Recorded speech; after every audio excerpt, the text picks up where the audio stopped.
Hello all, I'm Sai and you're watching The Book Dragon. In today's video, I'm bringing to you my review and discussion of Queen of Air and Darkness by Cassandra Clare. This is the last and final book in the Dark Artifices series. The first 3 to 4 minutes of this video will be spoiler free, after which I'll be jumping into spoilers. Also, while reviewing this book, I'll make sure to not include any spoilers for the other books also in the series inside the spoiler free section. And when I get into the spoilers, I'll let you guys know. So without any further ado, let's get into the various sections of the review right away. Starting with the plot, Queen of Air and Darkness actually starts up just a few seconds after the ending of Lord of Shadows, which is the second book, and all the things that happen towards the end of Lord of Shadows have their repercussions in this one, and all of those repercussions flare up very intensely. Also, a major portion of the book doesn't usually happen in the normal Shadowhunter setup that we get the plot spread out across different geographical locations, which makes the book even more interesting and different from all the other books in the series. Also, Cassandra Clare has made so clear that Queen of Air and Darkness is associated with every other Shadowhunter book that's been published before this one. This relates almost very well with all the Mortal Instruments books, Infernal Devices books, and also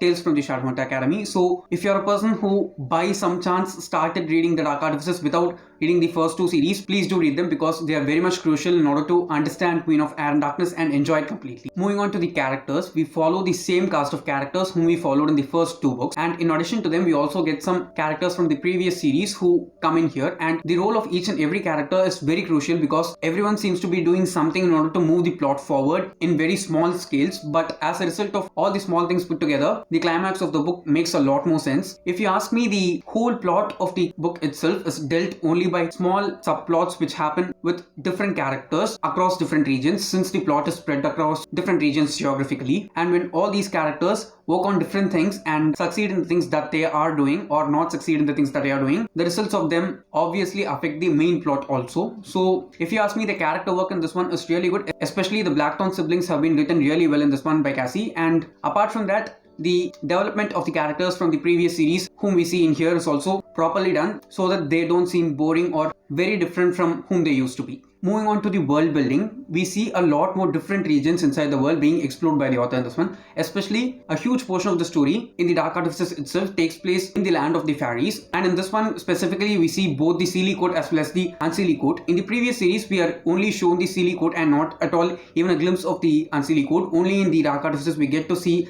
that a huge other section of the fairy also exists, and we also get to learn a lot more about the history of the Fae folk as a whole. There are some backstories of the Shadowhunters which are also revealed through different subplots in the book, which all answer really dominant questions which occur during the beginning of the series itself. It is really clear that the Shadowhunters don't have magic of themselves in order to put into use, but they have some privileges over others when it comes to this world, and the exploration of their power and their vulnerabilities is really well done in this one. Moving on to the writing, I can say that Cassandra Clare has grown insanely as an author from the first book to Queen of Air and Darkness really clearly, because the decisions that she has taken towards the end of Queen of Air and Darkness are really brave and super intriguing decisions. I'm sure if you finish reading the book, you'll have a lot of unanswered questions, which I hope will be answered properly in the Wicked Powers. But while seeing all those things, we cannot leave to appreciate the great things that she has done in this one. I can say that in the Dark Artifices as a whole, and specifically in Queen of Air and Darkness, Cassie's writing is a bit more elaborate and even more picturesque. We are able to easily visualize each and everything that she is writing, and the setup as a whole itself is really well portrayed. There's a huge middle section of the book which connects the first half and second half together,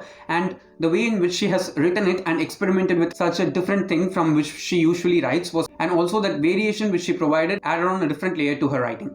Finally, in the spoiler-free section, talking about the pacing, I can split the pacing of the book into 3 chunks because the book is 900 pages long. The first 300 pages of the book has kind of a mixed pacing. That is, for the first 100 pages, it is a bit slow, and that slowness is very necessary because the first 100 pages of the book is extremely intense because it totally deals with the repercussions of the previous book alone, and it was wonderfully written. Okay, I cannot say that it is not good at all because she has done a great job. Anyone who's reading the first 100 pages will not be able to read it fastly because the things that are happening in there are so hard to process and digest, so we have to sit with them and feel them while reading those 100 pages. It will definitely be worth the read, and after that 101 to 300, it's a normal Shadowhunter kind of pacing, and the middle chunk of the book, that is the second 300 pages, is where things become a bit bumpy. They are a bit slow, but that's the chunk of the book where a lot of things which we want to happen or we don't have idea would ever happen, and it just ties the first half and second half really well together. It does have some inconsistencies, but keeping that apart, the middle chunk is really well written and so different from any of the things that I've ever read in any of the Shadowhunter books. And the last 300 pages are just wildfire. Okay, while you start the last chunk of the book, you'll not be able to put it down at all.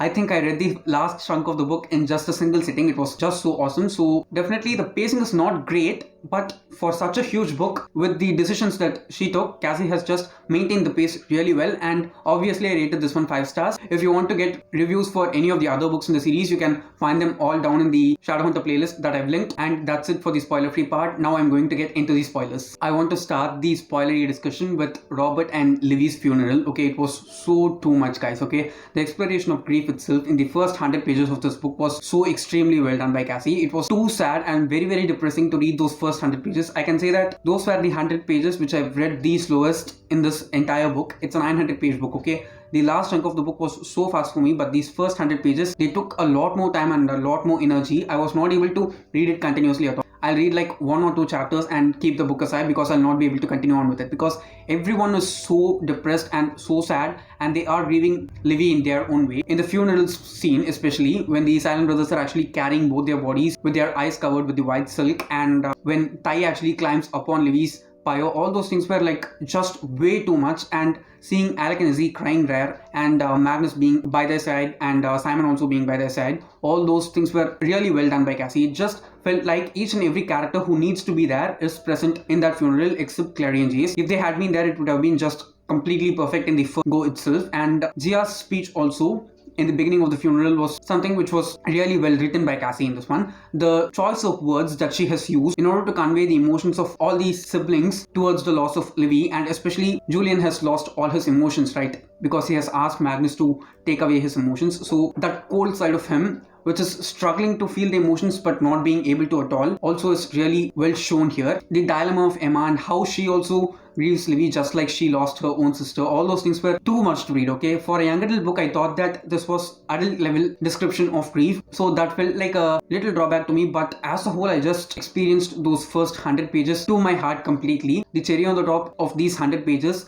is the end of the funeral scene where Michael Whalen's ghost comes and stands near Maris while she is crying. It was just way too much. Okay, if you've not read Tales from the Shadowhunter Academy, you will not know the significance of why Michael Whalen's ghost has to come there. It's not just because he's Robert's parasite. It is also because he actually loved Robert completely and Robert just disposed him off. It was so too much. Okay, Cassie actually describes the person's ghost rather than just saying his name in the first go itself. My mind was just racing continuously, and before my eyes went for the name of the ghost, I just understood myself. It is Michael Whalen. It is no one else. It was way too much, but really well written. Moving on from the funeral, things start becoming better as well as worse at the same time. Better for us readers because we are experiencing the story from this side, and worse for the characters because they are actually put into it. The thing which I liked as a decision that Cassie took here was making Helen and Lenine as the heads of the Haley Institute, because I think more than anyone, they two are really much capable, especially Aline, because she has this really authoritative presence. I think it's due to her inheritance from Jaya or somehow, I'm not sure though, but her presence was very minimal but very much effective when it comes to the Blackthorns as a whole, and also Christina. Now when all the other Blackthorns and Christina are sent back to LA, Julian and Emma are alone, caught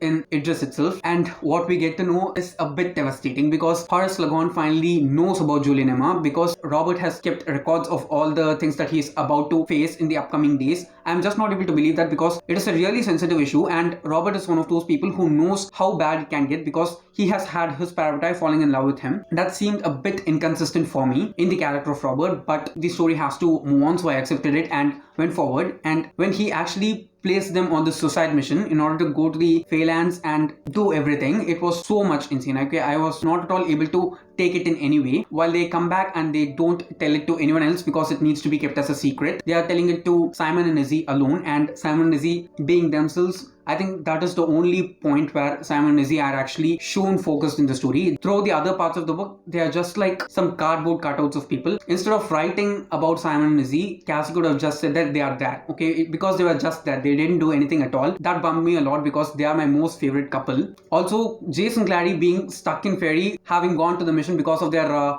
angel blood was also something which was very shocking for me to read. While all this is happening, Kit and Ty are on their own and Ty wants to bring back Livy, which was something so similar to the last stars, okay? There, Grace and Tatiana want to bring back Jesse, even though it's been years since he died. They've even preserved his body, but when it comes to this one, they don't even have Livy's body, right? And also, I think this relates a lot with the last stars because we don't have the body here, but when it comes to Jesse's case, his body is there, and by the end of Chain of Iron, Grace, Lucy and Malcolm escape along with Jesse's body. So there's a huge chance that the necromancy works there and then Jesse comes back to life, but I'm not sure how it is going to progress on there. I have some theories which I'll discuss on later sometime in the future, but as of now, I think this has a lot to do with the last stars also, or some foreshadowing for the last stars which Cassie might have thought of in this one itself. Finally, whom we see as helping Ty and Kit is this warlock called Shade, okay? While I saw the name Shade and the green skin itself, I was 100% sure that this is Ragnar because I read the Eldest Curses, especially after finishing the Lost Book of the White. I was very concerned of where Ragnar is because he's going to have a different name because everyone else thinks that he's dead when he's actually not. And I was also very shocked on seeing how he was actually trying to help Kit and Ty instead of just bludgeoning them out of the path. Later on, we get to know that he was just keeping an eye on them rather than just helping them. In the name of helping them, he actually misdirects them and tries to take them away from the plan, but Ty does not give up at all. So it was something very interesting. One thing which I'm not able to accept is that Ty is one of the most intelligent characters in this book, okay? He's not that much aware of social cues or he's not that much of a social person, but when it comes to his intellect, his brain works really good and he can just come to logical and practical decisions very easily compared to the other characters. That one point where he wants Livy by his side just because she's his sister and also she's dead right now, okay? So he wants to get her back. That was something which seemed a bit too dark for me, and the extent to which he was ready to go in order to bring her back also wasn't something which I was expecting. But I definitely thought that Kit was going to be by his side throughout whatever happens, and towards the end when actually Kit breaks and tells him that he cannot do it, that was also something which I was expecting, but I wanted to see it a bit earlier because otherwise we would not have got Livy as a ghost here. I think her presence is going to be really well shown as a ghost in the Wicked Powers. We just have to wait and see.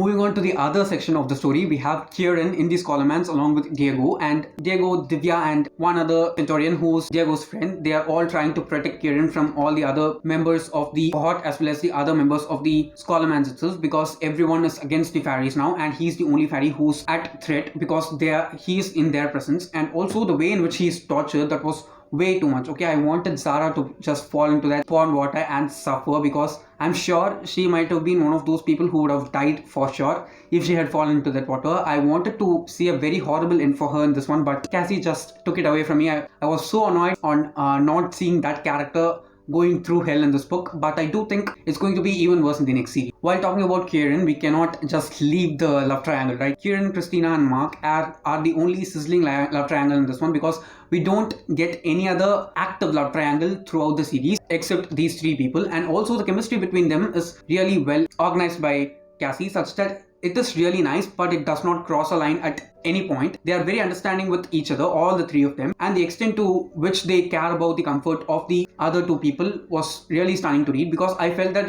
this was going to go in a really wrong way and it is not going to make that much proper sense towards the end. But the way in which Cassie took like baby steps in order to develop their relationship as a whole was also really good. I did not expect Christina to meet Katrina because that was a scene which I enjoyed a lot, because both of them are so kind characters yet very very bold, and they're also super underrated. Having a scene between them both together was really nice. And also when Katrina just vanished with her projection after coughing, I thought that something horrible must have happened to her because all the warlocks are also suffering, right? So there must be something bad going on. And one other thing which worried me even more was that the special kind of magic that Katrina had was healing magic, and she herself was this much in trouble, and just think of the others. Also, now we have Julie and Emma having reached into the Unseelie Court, and they are going to try and make their way to the Unseelie King place and try to get the Black Volume back from Annabelle, but I was sure that was not going to happen because the power that Annabelle displayed as a person because of the necromancy's effect was so too much, and also I did not expect her to have indulged in any kind of deal with the Unseelie King, but because of her devotion towards Ash, it was made even more clear how much concrete she is with her decision. This whole time I did not like Julian at all, especially the scene in which he actually kills the other Shadowhunter whose name I don't remember right away. If it was normal Julian, he would have thought of killing the person, but he would not have done it. But at that instant when he just kills him off, it was way too much. And also that silly creature, the bush-like creature, promising that it owes something to him was also kind of a foreshadowing, which I did guess because I knew while the creature said that it's going to come back sometime in the future, and it does come back in the final battle and does help him. Him actually misdirecting Emma and not starting his plan with her was something which was totally unacceptable. Okay, if you're Parvati, first of all you have to share those things. I think that's one of the main reasons why these Shadowhunters have Parvati also. So it did not make sense. Even though the magic isn't work, this Parvati bond goes deeper compared to any other kind of magic because that's the only type of thing that they have specific for themselves. Again, Neen comes and helps these two people, and they go back and meet the Silly Queen. Julian actually makes a deal with the Queen with the copy that he has. That was something which I did not understand at all. Okay, the whole time Julian and Annabelle are talking with each other in the library in book 2. It is almost like Annabelle is just holding the book like this with her. The Black Volume, she's just holding it like this with her. It's totally closed. There is not even a single line which says that the book is open. And Julian just manages taking a little bit of photos with his phone. But as a result of which now we have the entire book which he has printed and keeps along with him. And also Ty has made sure that all the photos that Julian takes gets backed up in his phone. Okay, that is a bit logical, but in just a few seconds you're taking all the photos of the entire book. It must be at least like 10 to 20 pages long, right? The Black Volume of the Dead. I'm just saying, for a really minimal page count, if you want to resurrect a person, 10 to 20 pages itself is a really small number if you ask me. The book must have been at least this big, and him just taking photos of the book, it did not make sense at all for me. But again, the plot has to move on. I did not want to dwell on these little inconsistencies, and I just went forward. Also, the Silly Queen acting so weird on seeing the copy of the Black Volume of the Dead and thinking that it was made by some kind of magic. Okay, I think if the shadow world as a whole itself comes into the mundane culture, I think we'll see all of us like magic because we have electricity. Okay, we have a lot of other possibilities which they don't have. The magic is the only thing which I think is which makes us different from them and very much unique as well. So all those things put together just provided that nice glaze of the urban fantasy as well as the development of this world as a whole. After actually making a deal with the Queen, Neen comes and tattles to them that the Queen is going to betray them, so they are going to escape to the Unseelie land and try and get to the King's Tower. And while they are going towards the tower itself, they have this possibility of being found, so they get away from the horse and go aside. And when actually Emma's stuck in between those thorns, I thought that okay, this is going to be something so horrible because he cannot feel the emotions. So whatever pain that she is in here, he'll be able to feel all those things, but he'll not be able to articulate his feelings and what he's feeling for her in that instant because the magic is still in place and he's not still being able to process his emotions properly. And that instant when Emma actually wants to call Cortana and Cortana can't come to her, it's since Durandal, it was something really nice. Okay, I did not expect that single instant or touch that was given by Cassie, but I enjoyed it a lot because until I saw that scene, I did not know that I wanted it, but just seeing that made me so fulfilled because it was really nice. I think this is the first time during which any person in the entire series actually summons a sword without actually grabbing hold of it and taking it. We see only one scene, if I'm not wrong, in The Last Hours when Cortana actually comes and flies to Cordelia's hand, but here we have not seen that yet. Only towards the climax in the final war scene, we see Cortana actually flying away from Zara's grasp and coming to Emma. I expected that a lot many times, okay? Every time Zara was just walking along with Cortana, stabbed it to her side. It was stupid, okay? Even in the books before, we've seen that Cordelia always wears it in the back, and Emma also always has it in her back. So she doesn't even know how to have that sword, yet she has it. I was so much compelled to see Cortana just being summoned by some means and ripping her through and then going to Emma. Yeah, I know it is grotesque sounding, but I wanted it to happen, which it did not. After reaching the Unseelie court, there was a lot more chaos, okay, that I'll be discussing on later. But during the time when Kieran escapes from the Scholomance, Zara takes Diego and imprisons him along with the other Centurions separately, and they are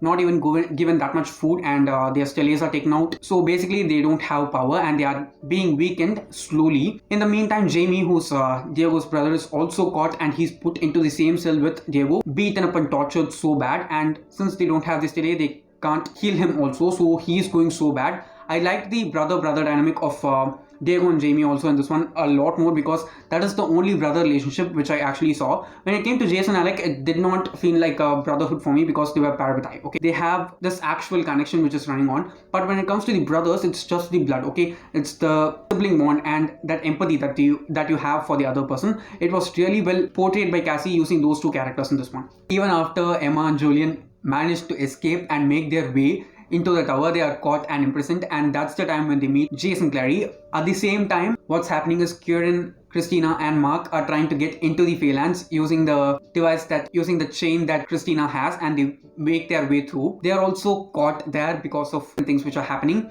Christina finally gets the help of Aoden, who's Kieran's brother, and all of them together go and free Clary, Jace, Emma and Julian. And when all these things are happening, and finally when the Unseelie King is also killed by Kieran, what happens is he's showing this world of Thule, and since the king is dead, there is not that much protection for Annabelle anymore. So she just takes away Ash from that place and she just jumps into the portal and gets into Thule. No one knows what's going to happen to them, and they have no idea what that other place is because of all the commotions and shenanigans that are going on. They have to leave Emma and Julian in the Unseelie Court itself and then escape. So all of them go away, and Emma and Julian have no other go. In order to escape, they have to jump into the portal, and they go into the portal and enter Thule. Okay, now I'm going to talk about Thule. So if you're a light-hearted person, and especially if you're a person who loves the Mortal Instruments characters very much, consider this as a trigger warning, because I might utter anything in the next 2 minutes which is going to be so very painful for me itself while I'm talking. But in order to make this video complete and make proper sense, I have to talk about these things. So the next 1 to 2 minutes is totally going to be dedicated to all the things that happen in Thule, especially all the horrible things that happened in Thule. Okay, now Thule, okay? Thule is very similar to Earth, but there is only this one point of difference where everything actually drastically changes and goes to hell almost. That is the point in the last battle of City of Lost Souls when Clary goes and stabs Jace. What happens in this time is Clary is not being able to go and stab Jace with Glorious. She is killed by Lilith while she's trying to do it, and in the meantime, Izzy is trying to kill Sebastian and put an end to all this, and while trying to do that, she is killed by Sebastian. Just imagine, okay, the main character of the Mortal Instruments is dead, and the best female character to ever have been written by Cassie, who's Izzy Lightwood, okay, Isabel Lightwood being dead. It was way too much, okay. While we reached that point itself, I was like, guys, this is way too much, okay. I don't mind that Clary is dead, okay, because she's like the center focus of this entire universe from the Mortal Instruments starting. It is made really clear, and her death causing this much havoc is understandable. But when we came to know about Izzy's death, I was like totally devastated, because she is my most favorite female character of this entire series, okay. I've read many female characters in this full series as a whole, but no one else made such an impact as Izzy Lightwood dead, and I'm sure she is like the best female character to have ever have been written here. Not even any of the main female characters is as good as Izzy. So if Izzy being dead is horrible, there are even more horrible things which also happened after that incident in this world, and it is that Jace has almost become endarkened and he's totally possessed by Sebastian now, and he's almost his second in command, and he's totally under his thumb and under his control. Clearly, it is very properly shown when he actually beheads Maris and kills her with her kneeling down in front of him. That was way too horrible and way too grotesque. When it comes to Julie and Emma, they are endarkened and they are totally in love while being endarkened. That was very disgusting to read about. And moving on to the other Mortal Instruments characters, this is going to be like the most horrible thing that ever happened in that world. It is that of Magnus and Alec, okay. While the power of the Shadowhunters is gone, okay, the demon powers start rising and all the warlocks, they start becoming demons. As a result of all these things, what happens is Magnus also becomes a demon, and in order to save him from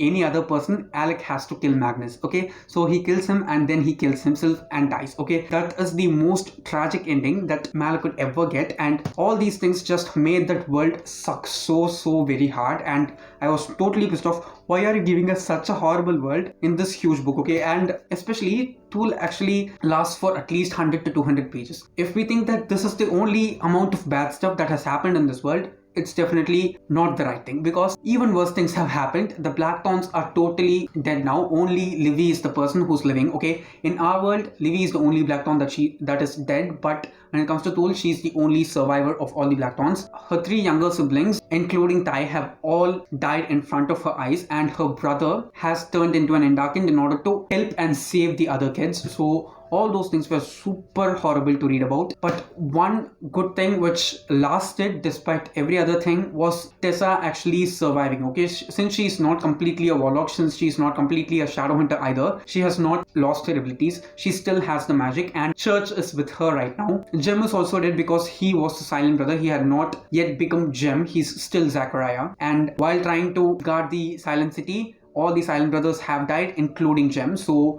the Silent City is sealed off, and all these things take place. They make this great plan. They break into the Silent City, take the Mortal Sword, and come out.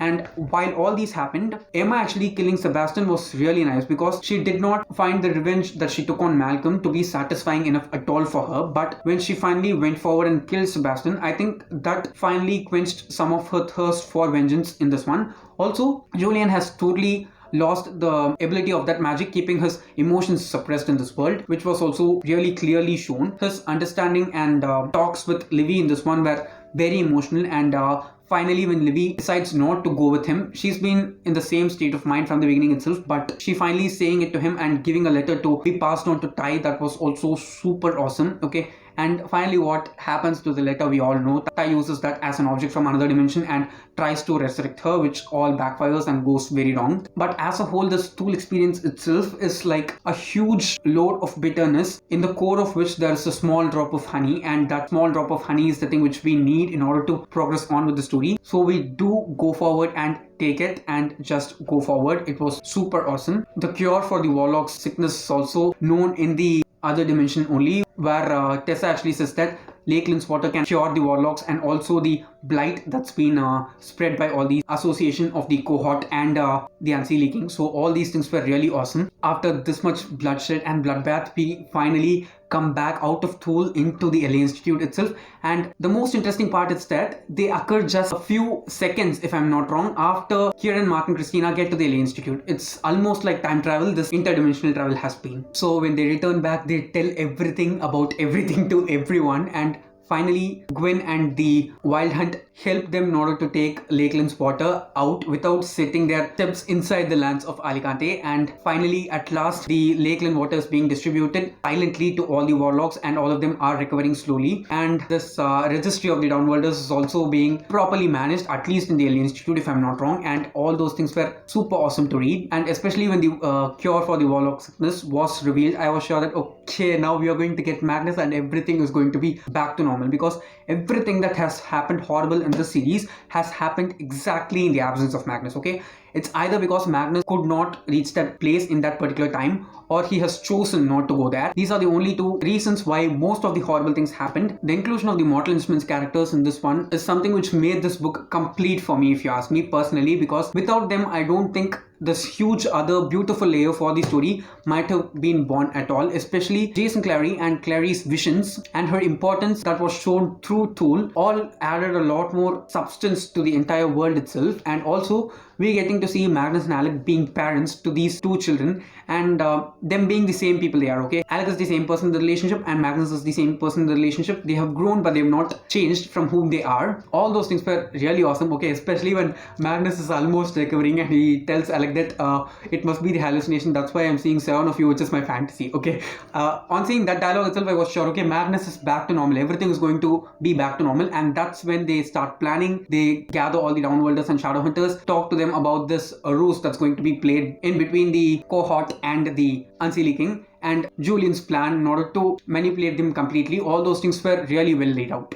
When they are about to go and battle, Emma breaks before and she wants to go and destroy the Parabatai rune, which she doesn't do. Okay, I wanted her to do it, at the same time I did not want her to do it. The first reason why I wanted her to do it was because I basically don't like this concept of Parabatai at all, because it doesn't make sense at all to me in any instant. Okay, it's just that like, okay, we can write even normal friends behaving like that. Okay, it is just that magic that ties these two people together. The magic is not a special thing at all. Okay, it can happen. Okay, the presence only makes the series itself a fantasy. So the magic is not a special thing according to me in this one, but those friendships. If close friends are said to or shown as fighting that well together, it would have been awesome. But making this a thing, this paratype bond a thing, was something which I did not feel comfortable at all, even from reading City of Bones itself. Okay, for example, if I'm a Shadowhunter at all, which I don't ever want to be, I'll definitely not have a paratype because it just doesn't feel right to me at all in any way, and it just makes things a lot more complicated than making them easy and a bit more articulate for everyone. So that's definitely not my favorite concept or thing within this entire series. I can say that it's even the least favorite of mine when it comes to this entire world as a whole. Finally, they kill off this other brother who has actually taken the Unseelie throne instead of Kieran, and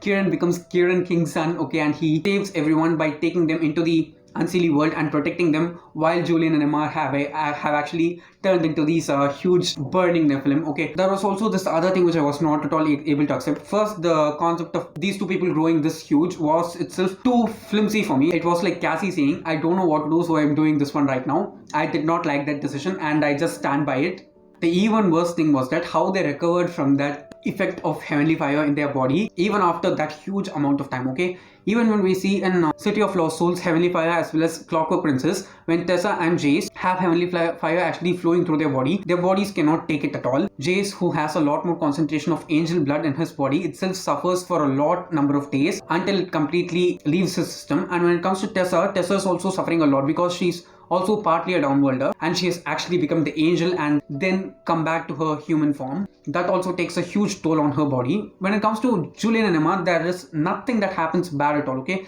they've just lost the paratype bond which they want to lose, so it was so convenient for me when I read it. And the second thing was that in just 3 days, okay, just 3 days after this huge event, they are back to normal and they can just walk and talk very easily. I was not, okay, I did not buy it at all. I do not buy it yet. Okay, I think that's one of the main reasons I don't like this paratype thing also inside this entire world, because it doesn't seem to be that much relevant or useful in any context at all. The only place where I felt the paratype bond or the closeness was between Jem and Will in the Infernal Devices. I did not see it in any other place, especially in this one. Okay, Julian and Emma, if they've been shown as friends, it would have been awesome, but just in order to provide this complexity inside their romance, I think the paratype thing was used as a device by Cassie. I'm not saying that it's a really bad thing. I'm just saying that it's definitely not a thing which I enjoyed at all. So at last we see all these things tapering towards an end. So the cohort is gone and Gia steps out of being the consul, and as a result of all this, one awesome thing happens and Alec becomes the consul, which was just incredibly awesome. Okay, I did not see the twist coming at all, but when it happened, I was just so glad. And the person who actually nominates Alec to be the consul is Jace. Okay, I just felt this huge wave of respect for Jace, which I felt inside myself coming, because Jace for me is not at all been a favorite character, but the thing that he did in that instant was really awesome. Because if you ask me, in the world of the Shadowhunters itself, Jace is of more importance compared to Alec, but he wants to make his brother, his paratype, get the thing that he wants, because everyone knows that he's capable enough to do it, and everyone also votes for him and he becomes consul, which was just incredibly awesome. And also I wanted the members of the cohort to die, but they just want to show mercy, right? So it just comes and kicks them back in the ass and they have to get out of Idris, they get out of Alicante. And also I have this really big doubt. They are trying to work outside of Idris, but what the cohort said is that they are going to shut off Alicante alone for any other person who's not going to be supporting the cohort. So the other places inside Idris are going to be free, right? So Alicante is just a small piece of Idris, if I'm not wrong. Alicante is a city, whereas Idris is a country. So the city is definitely going to be smaller compared to the country of Idris. They can obviously set up a lot more settlements surrounding Alicante and just encircling this place where the bad Nephilim are actually residing and try to bring them down from within itself. But for some reason they decide to do it from outside. I don't know why. I think it will make more sense in the Wicked Powers.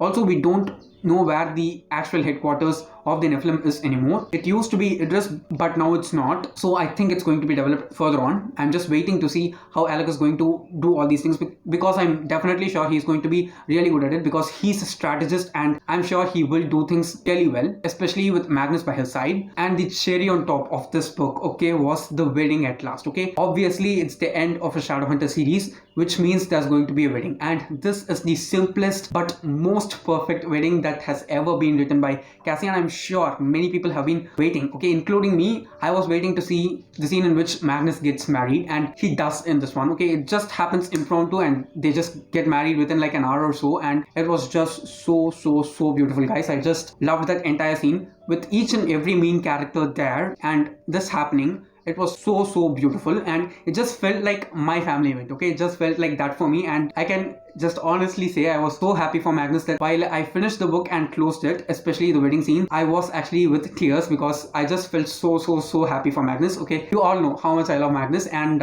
him being happy just made me so ecstatically happy in multiple levels, and it was just so perfect. After experiencing all these beautiful things, we get that horrible, painstakingly intriguing epilogue in which Jace and Ash have actually come out of Thule into Earth, and they are siding with the Seelie Queen. And in order to help the Seelie Queen, Jace just asks for one thing as payment, and that thing that he says is Clary Fairchild. Okay, so after all this time, the main character from City of Bones becomes the center of the Shadowhunter universe again, and I'm very glad it happened because I'm liking adult Clary a lot more than teenage Clary, because teenage Clary was a lot dumb and a lot more stupid and she was hell of annoying, but in this one Clary was just so perfect, okay. I don't think her character development is being that much appreciated, but I do want to appreciate it because Jace and Clary have grown a lot, especially Clary, and I just loved her presence throughout this book. My prediction for the Wicked Powers is that we are going to have superb love triangles. The one love triangle which I'm most interested to see is that of Drew, Ash and Jamie, which is definitely going to happen. It is a thing, I can just see that coming right now. And Jem and Tessa are pregnant, right? So they are going to have the child by the time the Wicked Powers starts, and if I'm not wrong, the child is also going to have been grown up and it is going to be like 2 or 3 years old, because the Wicked Powers, if I'm not wrong, happens 3 years after the end of the Dark Artifices. So yes guys, as a whole I just enjoyed this entire book and devoured it, okay.